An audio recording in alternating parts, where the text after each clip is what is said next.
Hi everyone and welcome back to the channel. Today we have a super cool old Benrus here. It's got a pretty interesting case design, although in pretty rough shape. You can see a lot of the plating is worn off the lugs there, and yeah, some pitting on the back in, as well. The crystal is quite fogged up. That's almost certainly from the old radium loom. You can see how it's more fogged up where the hand has stopped in the past, and then over the numbers, which presumably had loom as well. But yeah, kind of crazy to see what happens to the crystal over time as that loom sits behind it. Um, Sometimes you see it pretty bad like this, and then sometimes not as much. But you can see that the hands seem to set, but the watch is fully wound and isn't running. So we'll have to see what's going on there. I've never really seen a case back design like this with the four screws in the corners. Um, but first time for everything, and we'll give those a loosen and see if the case wants to come apart. On some of these older watches, if you're going to get a watch off eBay for 20 bucks or something like that, some of these older watches, the hardest part can be getting the case backs off, especially if it's a very corroded screw case back or a clamp case back. I have several watches that I just, for the absolute life of me, cannot get the case back off, which is pretty frustrating. It's kind of step zero, if you will. You can see how corroded these hands are. Unfortunately, I lost a lot of the footage of me, looking at this dial, taking the hands off, etc. So there's going to be a bit of a jump here to just the movement being out, but unfortunately. But I did take those hands off. They are very corroded, and I'll talk about those later. And got the dial off, which is in pretty decent shape, actually. This is the old crystal with some kind of gasket. And here's the case itself. As you can see, that whole bottom piece comes off. No waterproofing, it's worth noting on a case like this. Kind of none at all, really. And here's that case back. Again, it's almost like a tray for the movement, if you will. So the crown is actually a split crown as well, which is hard to see, and I'm not doing a great job showing it, but this is the kind of crown that you can pull directly off. Not my favorite kind. They're kind of frustrating to use as you're doing the rest of the servicing. And again, apologies, but I forgot the footage or lost the footage of taking the hands and the dial off, but those are safely put away. And we can start disassembling this watch. And take off the minute wheel.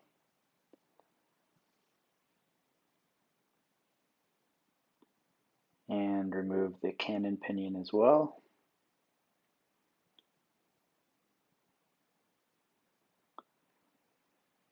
And this is where we get to the annoyance of a split crown. So in order to let the power out of the mainspring, because this is fully wound when I got it, you can see the balance moving there, which is a great sign.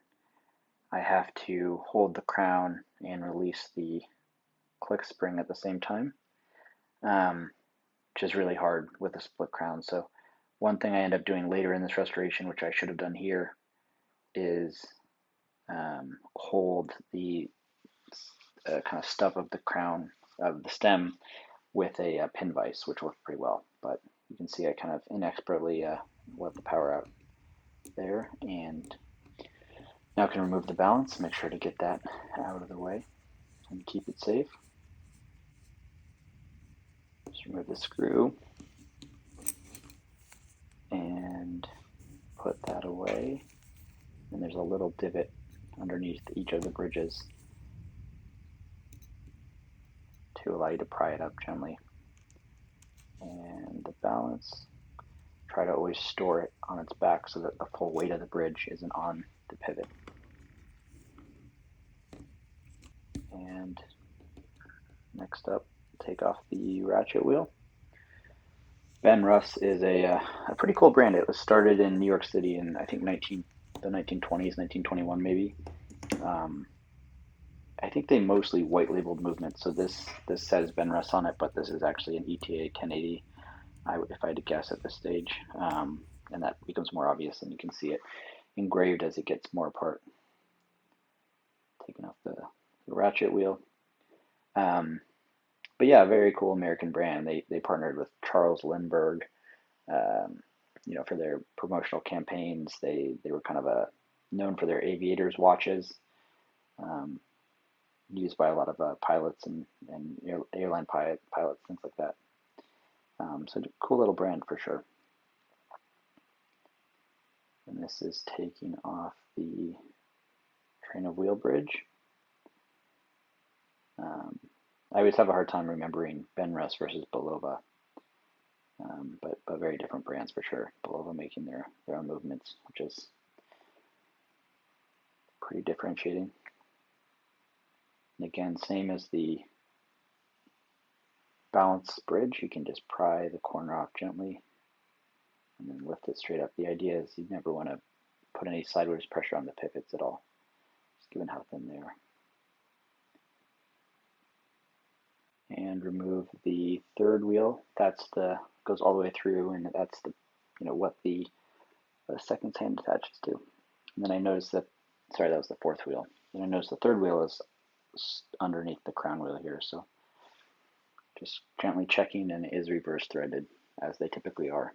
You just have to be really, really careful because even with the tiny little screwdriver and just your fingertips, if you go the wrong direction on one of these tiny screws, you can just remove the head from the shaft of the screw so easily. It's the crown wheel, and typically there's a little kind of bearing, if you will. Yep, there it is. Now the third wheel can come out. Fourth wheel is already out.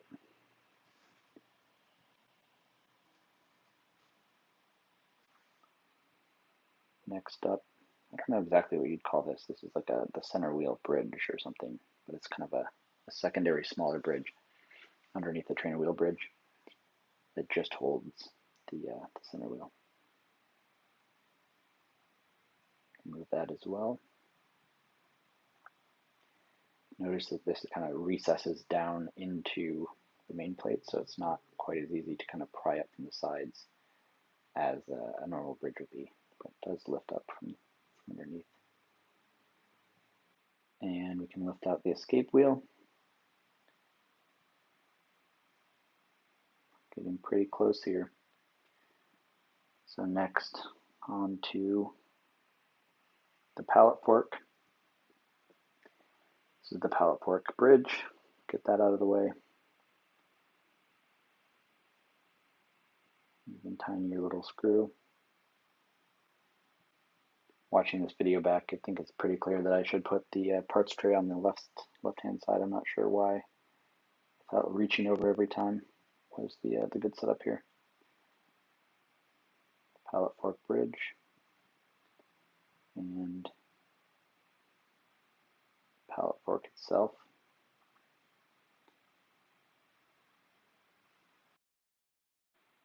Next up is the click spring. This is an ETA 1080, so they're very forgiving little click springs. The spring itself is not really under tension while it's sitting there. There's some that have a kind of an in tension click spring, if you will. It makes for a little bit of a lazier click. That's how I think about it. It's not as immediate and responsive, but it also makes it much easier to service. And here, just comparing a couple different screws, you can see that the click spring screw has, and you can't see much of it here, but has a little bit more unthreaded shoulder at the top of it, and that's where it goes in and the click rotates on. It's kind of the bearing surface, I guess is how I think about it. Taking off the click and the click spring. Again, no flying spring protection needed, just sitting in there. It's a pretty nice setup, really. And I can take the barrel bridge off.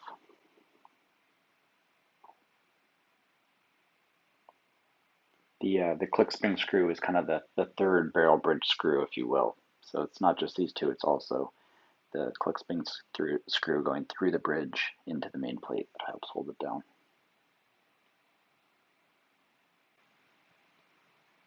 Remove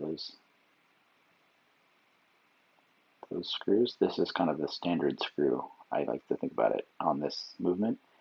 So for the barrel bridge, for the trainer wheel bridge, for the balance bridge, all of these will be the same screw.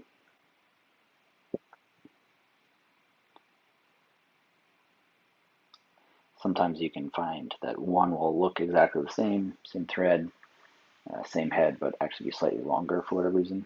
I think that's kind of bad design policy, frankly, because all it can do is introduce errors, but it is definitely possible that one of the screws would be a little bit longer.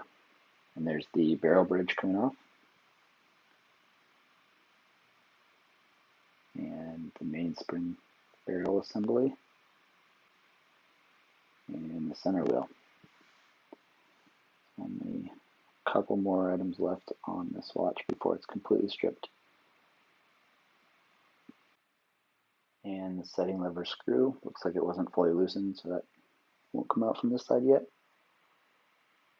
Just make sure that's fully undone. Lift that out.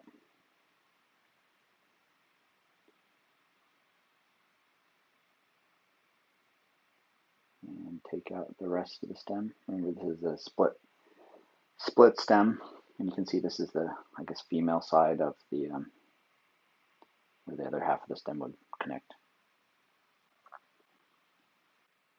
And take out the winding pinion and the clutch gear.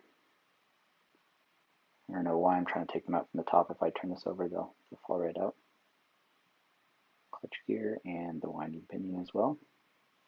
So far, despite what the crystal hands of this watch look like, the movement itself looks pretty good. So the watch was not running; it was fully round, not running, but the balance was spinning freely. There didn't seem to be any issues with it, and there's no kind of corrosion, rust, anything like that inside the movement. So that's great to see.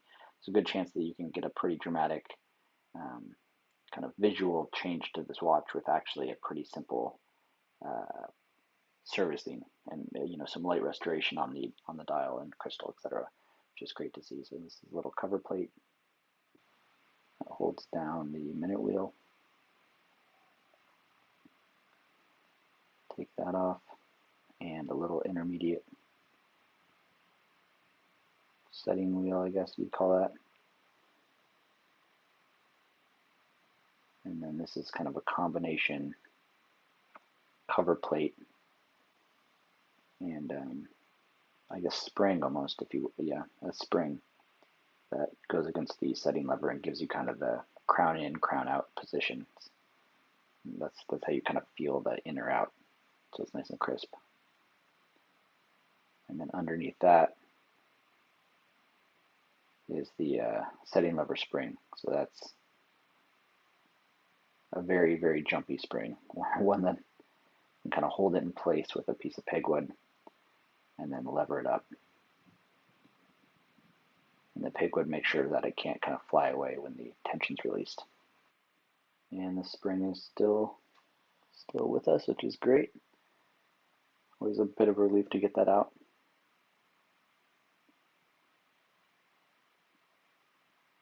And get the lever out of there.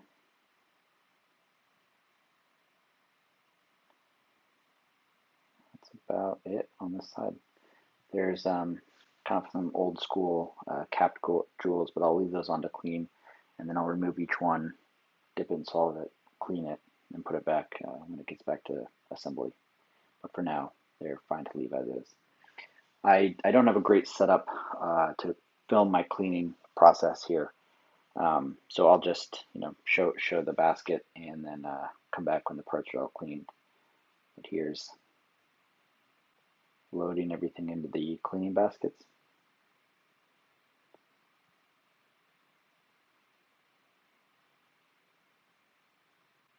And here's everything nice and cleaned up, all laid out in a tray.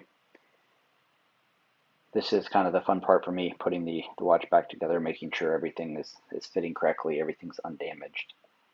It's all set up nicely. I guess looking back on this, I guess I didn't show the taking apart the mainspring or reassembling it, but mainspring has been cleaned back in the barrel and inserting the mainspring arbor, barrel arbor I guess.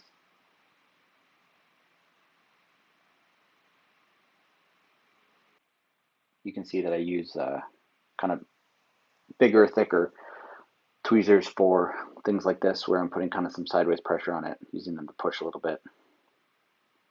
And just making sure that's seated and that the hook on the arbor is catching onto the end of the mainspring.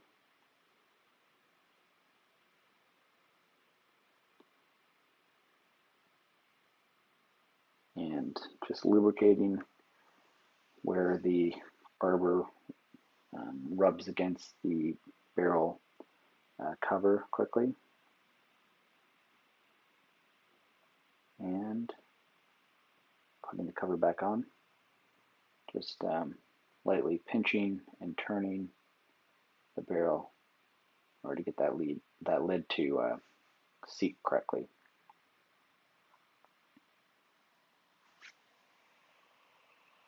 And starting with the reassembly. So the first that goes back on, roughly the order that everything came off, is the center wheel and then the barrel that goes on top of that.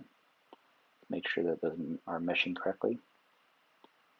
And then just before I forget, putting in the setting lever screw, giving it a little bit of grease.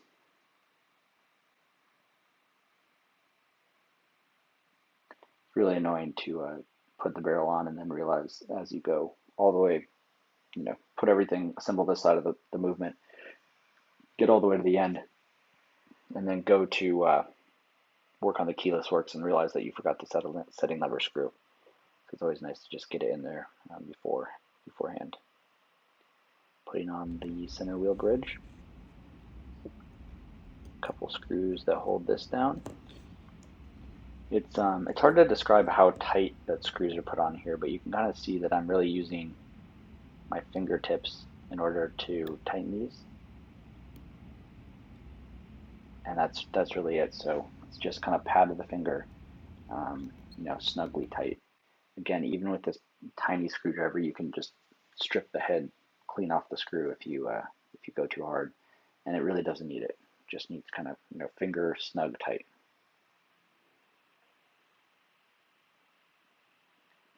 And remove the jewel in order to give that some lubrication.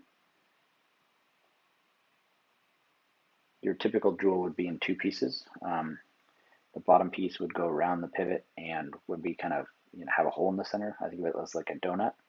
And then you would have a flat jewel that would go over the top and cap it where the pivot point touches. And those two work together with a little bit of oil there. And they hold the oil kind of just with surface tension and provide the less friction basically for the whole movement, and also less wear because you're wearing a very hard synthetic ruby against the steel. In this case, because that center seconds pivot has to go down through it, you don't have the cap, you just have the donut jewel, if you will. Still can use a little bit of lubrication, but I think the idea is basically that one, this is kind of the only way to do it. You gotta get the center seconds through, and then two, the center wheel is turning quite slowly in relation to a lot of the different parts of the watch. If you think of the train of wheels as really just a way to get the barrel turning to the pallet fork, in the correct ratio. And so every one of these gears, I don't know if it's gearing it up or gearing it down, but it's making it spin faster, right? So the mainspring barrel is barely moving, and then you get all the way to the escape wheel, which is moving quite fast.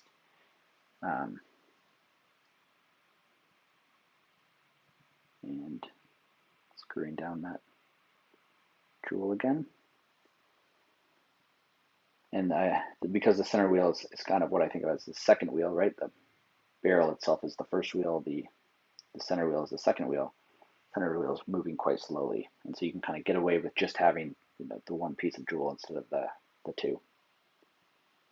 Put the barrel bridge on, making sure they're meshing correctly. And just a little bit of oil, again, where that arbor is going to rub against the barrel bridge itself.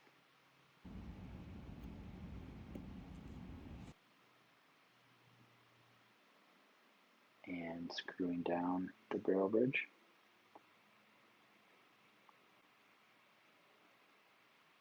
A project like this is really cool because you take a watch that looks, I mean, it looks terrible, right? It looks completely non-functional. Why is it even around? And then inside, the movement is great, right? This movement looks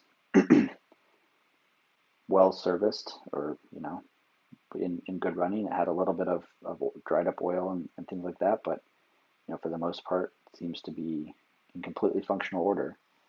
And really all that this watch needs is routine maintenance and some cosmetic work to get it from something that you would never wear, right? But to something that you could. So here's the trainer wheels going back in. You can see the third wheel kind of goes through a hole in the plate to interact with the center wheel. It then drives the fourth wheel, which is that center seconds, and then the fourth wheel drives the escape wheel. The idea is to get everything where it needs to be and then gently lower this directly down so that each one of the pivots pokes through its respective jewel perfectly. And it's never really done it perfectly for me on the first try here, so here I am testing to see if everything's meshing, if it's all meshing correctly, if it's all in its perfect pivot. Really very easy to turn the whole trainer wheels. With this ETA 1080 design, kind of the escape wheel has a little gear at the top of it, which makes it a little bit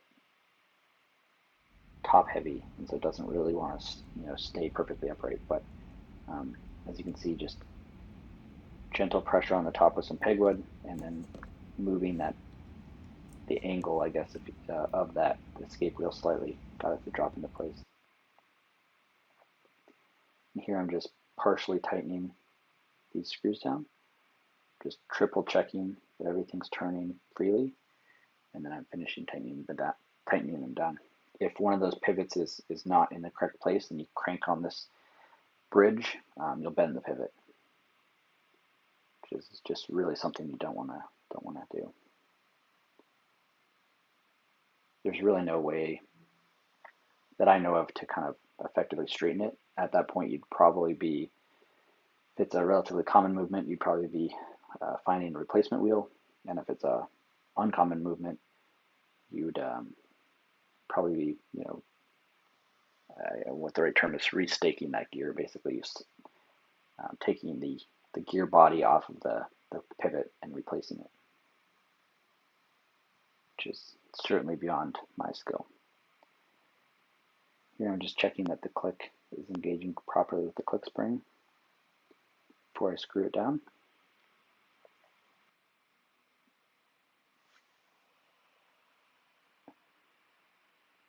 And final tighten on the click spring. Something that I'm working at getting better at is making sure the screwdriver is perfectly vertical and isn't slipping off, because you can scratch the movement that way. Again, just testing to make sure it seems to be working properly. Put the ratchet wheel back on. This has a square hole in order to drive off of the barrel arbor. Just making sure that's lined up correctly and that it's engaging correctly with the click as well.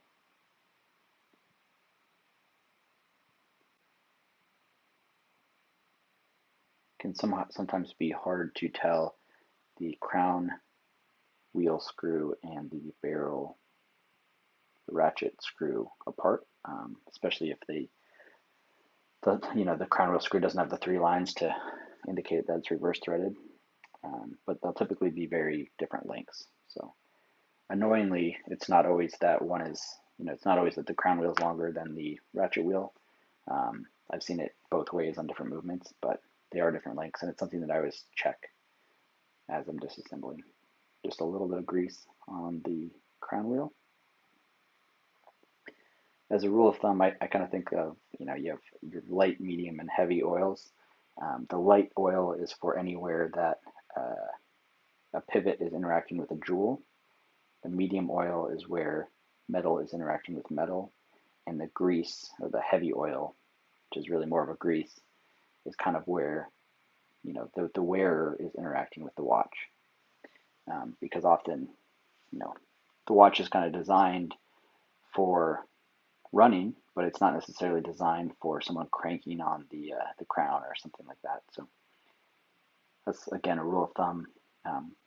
For any common movement, you can find a oiling guide. So it'll tell you exactly where to oil as you're assembling the watch. And it'll even be very prescriptive as to what brand and type of oil that they designed in mind, that the watch was designed in mind with. But kind of the light, medium, heavy with that rule of thumb does pretty well. So this is, by that rule of thumb, this is very light viscosity oil going to oil these jewels. Here's the other side of the watch. Go about assembling the keyless works.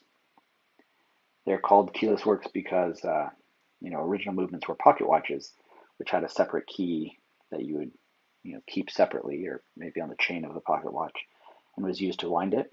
So it kind of dates back to that period where now, even though it would be kind of absurd to have a key wound watch, we call the stem and where it winds the keyless works.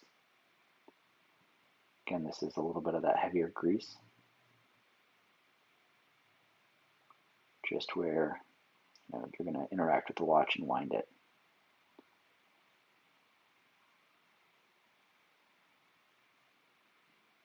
And slot that into place. And the clutch. This is a directional. One side has teeth that kind of are one-sided, so they can grab one way on that wheel, but not the other way. And one side has teeth that stick out, and they're meant to grab the side of the intermediate wheel above it. Making sure the crown is lined up and all the way in. It can get kind of crooked, and it has a square bearing surface that needs to go into a square hole. There it goes. And just a little bit more grease.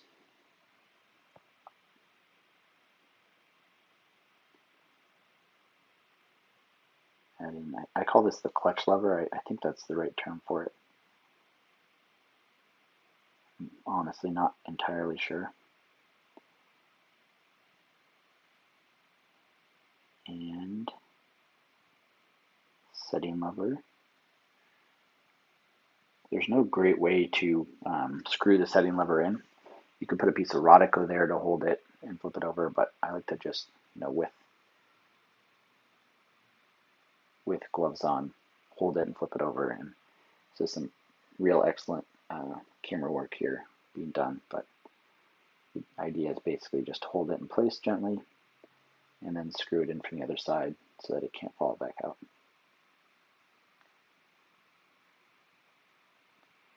And again, just some oiling.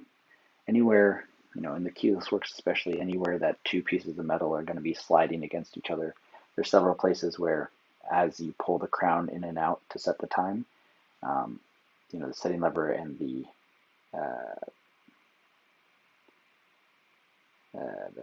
lever will rub against each other, where the spring rubs against the lever. All places where you have metal on metal contact that need a little bit of lubrication.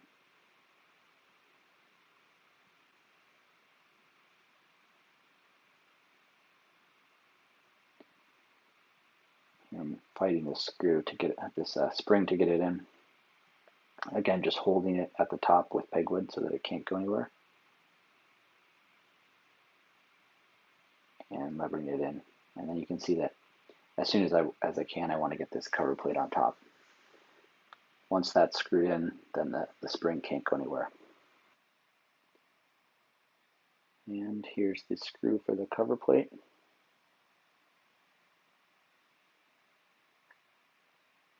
It can be a little hard to tell which screw goes where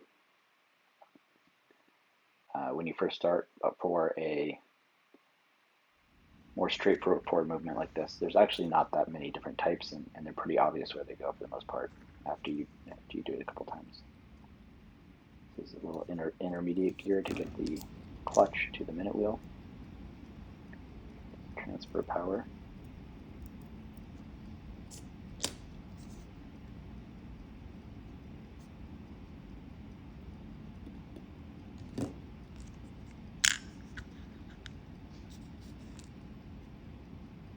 And I want to give that a try real quick.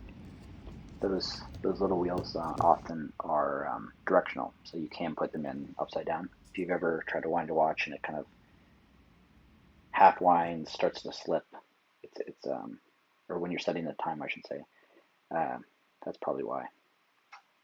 And putting the canyon pinion back on,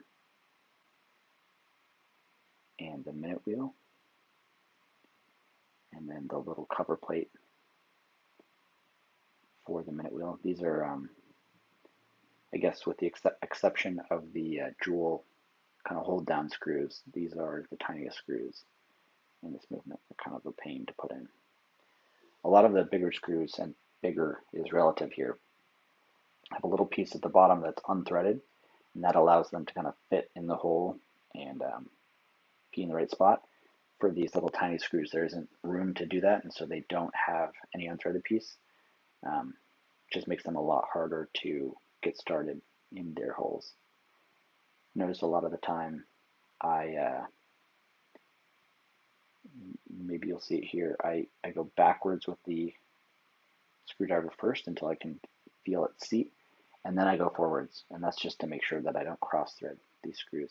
Again, they're so tiny that even with your fingertips you can cross thread them if you're not careful. And here I am removing the jewel.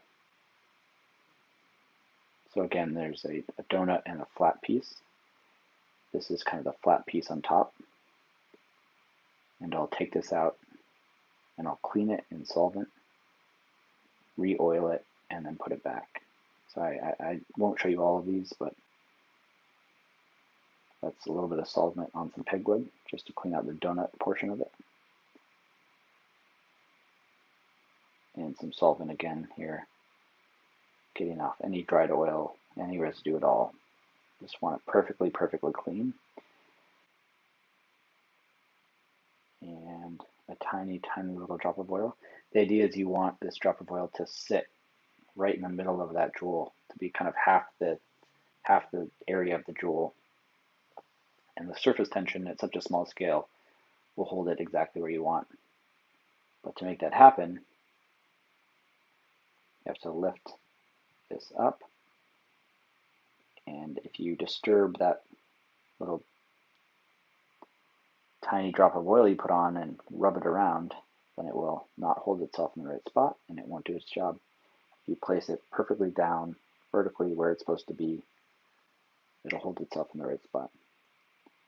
And I'm not sure I did that perfectly, but a pretty decent job to get that in the right spot. Here I'm just showing one of these, but I did the rest of them as well. Next up is the jewel at the bottom of the balance. So typically you would, I just did all the trainer wheel bridge pivots. Typically you would oil the trainer wheel bridge pivots, you would oil the balance pivots, top and bottom, yeah, but you would not oil the pallet fork pivots. It's kind of the rule of thumb that I was taught. So that I did not oil. And this is some kind of shock setting, which is kind of cool to see all the different ways that people came up with it to solve the same problem. And this is one I've never seen before, but it's a kind of a cool little shock setting spring essentially, in order to avoid the balance breaking if you were to drop this, for instance. And getting out the second part of the jewel. So just like the other pieces, put these through solvent, clean them completely. A small drop of oil, and then reassemble them. So this is directional. And later on, when I'm troubleshooting why the balance isn't working, I think I realized that this was probably put in upside down. So I'm not sure if I showed or not, but I take this back apart. And anytime you take it back apart, it's just good policy to clean it, lubricate it, and then put it back together correctly.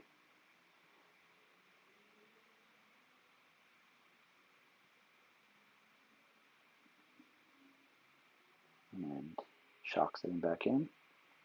Just the top flat part of the jewel. And screw that back together. So we're really on the home stretch here. Everything's pretty much fully assembled. I've cleaned all the trickier jewels. So in with the pallet fork. But first that needs to be cleaned. Just getting any oil off of it. And then the pallet fork has its own special oil. It just needs a tiny, tiny drop. Not even a drop, just a tiny, tiny bit on the end of each stone where they interact with the escape wheel. This is something that I really wish I had a microscope for, so something I'm thinking about getting in the near future is a microscope so I can do that more precisely.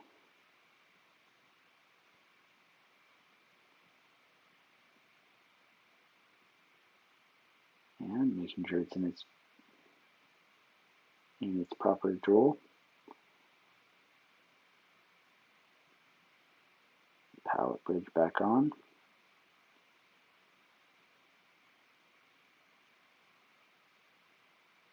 Again, just like any bridge, before tightening it, I want to make sure that the pivots are properly seated, that everything's moving freely, and then tighten it down.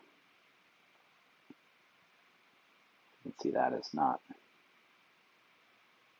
in its right spot, and there it is.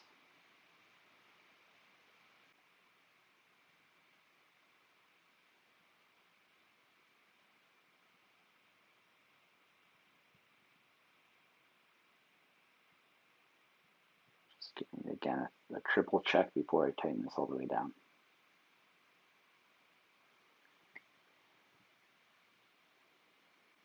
So I was having some difficulty with the balance here, as you can tell. And again, this is because I had inserted a piece on the other side in the wrong direction. So I was struggling to get it in the right place. It was kind of binding. It wasn't swinging freely, and I just could not tell what was going on with it. Eventually I get it in the right spot, and then I go to take the shock setting off this side, same as the other side. And taking a quick look at the shock setting again here. And once I get this kind of cap jewel out, is when I realize, thinking back, that I probably got it wrong on the other side as well. So here's me, same procedure, taking the jewel out. And this is, you can see me turning it back and forth, realizing that it's upside down. I've cleaned the jewel now, oiling it, and then reassembling it. And this is actually after I have flipped the movement over, fixed the other side, and then I'm now completing this side as well. So I think this is edited down to a couple minutes, but it took me a solid probably 20 or 30 of troubleshooting the balance back and forth on both sides and just making sure that it's all correct once and for all. And this is now oiled, so making sure to put it precisely where it needs to go without spreading that oil anywhere. And finally reassembling it. Typically I would wind the movement up before adding the balance, and then you can see the balance start up, usually hopefully by itself if it's put together well. But given the split crown and how annoying it was to deal with, I kind of didn't do that step here. So balance is re-on, and then wind the movement, which I don't show. And here's just a quick, sped up clip of this movement on the time grapher, just dialing in the timing a little bit. I don't adjust the beat error for a movement this old. This movement's from the, I guess, late 40s, early 50s. 1.3 milliseconds beat error is in my opinion, fine, and not worth my time or potentially out of my skill level to adjust any better than that. If nothing else, it would certainly take me a while. So here's the case out of the watch, out of the ultrasonic machine. Someday I'm going to try my hand at replating some of these older cases, but that's not today. So definitely some wear and tear on this case, some pitting on the back of the case back for sure. Not in great shape. And here again is the old crystal with all the kind of radiant burns on it. This is a pretty unique style crystal with the lip that comes in from the bottom, but I was able to find a new crystal, which you can see here. I actually wasn't able to find the perfect size because that lip is quite small, so it needs to be quite precise. So I found a size that was slightly bigger and used some sandpaper and just gently sanded it until it fit perfectly into this case. And here's final assembly, the hour wheel going on. The hour wheel is just kept in place by the dial itself, so always goes on last because if you flip the movement over, it'll just fall right off. And the dial going on. I thought about cleaning this dial up a little bit. You can see when you hold it at an angle, it's got some kind of white. It almost looks like white dust on it. That's on there quite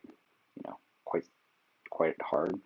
And it just you're not really able to clean directly up to the letters, and trying to clean something like that off is just a recipe for disaster. So I didn't even touch it.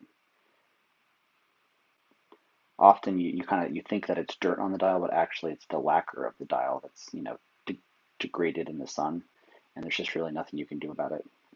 And if you do try to fix it, often you'll be taking the ink of the markings off underneath it. So when searching for a watch, obviously this one was hard to see the dial, but when searching for a watch, the dial is what you get. So I didn't show it closely in the beginning, but the hands were very, very corroded, very rusty, and I tried to take out the old radioactive loom and then just give them a very light sanding. But you can see the minute hand was already partially broken, and the hour hand, when I tried to clean it up a little bit, the tip snapped right off. And the seconds hand similarly was basically corroded in half. It didn't even survive being taken off the dial. So a bit of a shame, to lose the original hands, but they were in such incredibly bad shape. I tried my best to find replacement hands that matched the style, this kind of rectangle with the tip, but they just don't really make that. So I didn't show putting these hands on here, but this is what I was able to find that kind of matched as close to the style as I was able to get. They're obviously a little bit shiny for the style, but I do think, while not the original style and not kind of a perfect match, they do look pretty good on this watch. I actually think they look quite good. The red hit seconds hand is a lot of fun as well, I think. So here's, before the case goes on, a final look at the dial. And again, here's a comparison to the old hands, and you just, or at least I was not able to find replacement hands, manufactured, not just like on eBay from an older watch or something that match the style. And here is the watch, just in the crystal. So this is after I've made sure to get all the dust, everything out of the crystal, and just set it in there so no more accumulated. Getting all the dust out of the crystal and all the kind of anything out of there before you case it is probably one of my least favorite parts about watchmaking. This is a split crown, so just kind of gently rotate it until you kind of feel it in the groove, and then a hard push in to seat it. And this is a bit of a unique case design. I don't mind it. It's there's kind of no waterproofing here, which is unfortunate. But the 4 screws in the back are not a terrible design. one of the hardest things on older watches like this is often getting the case open, because you often have a base alloy that's been plated for most of the case, but then the case back will be stainless, where it sits on your skin and could get corroded by your sweat and by the oils of your skin, which is great. But you have two dissimilar metals plus potentially a moist environment from sweat on your wrist, and over time, if the case back isn't regularly removed, you have very fine threads often for a screwback case back, and they can really corrode together and be very, very hard to get off, especially without damaging or scratching the case. But here is the final watch, just making sure that it sets correctly. If you made it this far in the video, I really appreciate you taking the time. I always try to show all my mistakes, explain what I'm doing, and hopefully provide some entertaining content as well. But thank you for watching, and I'll see you in the next one.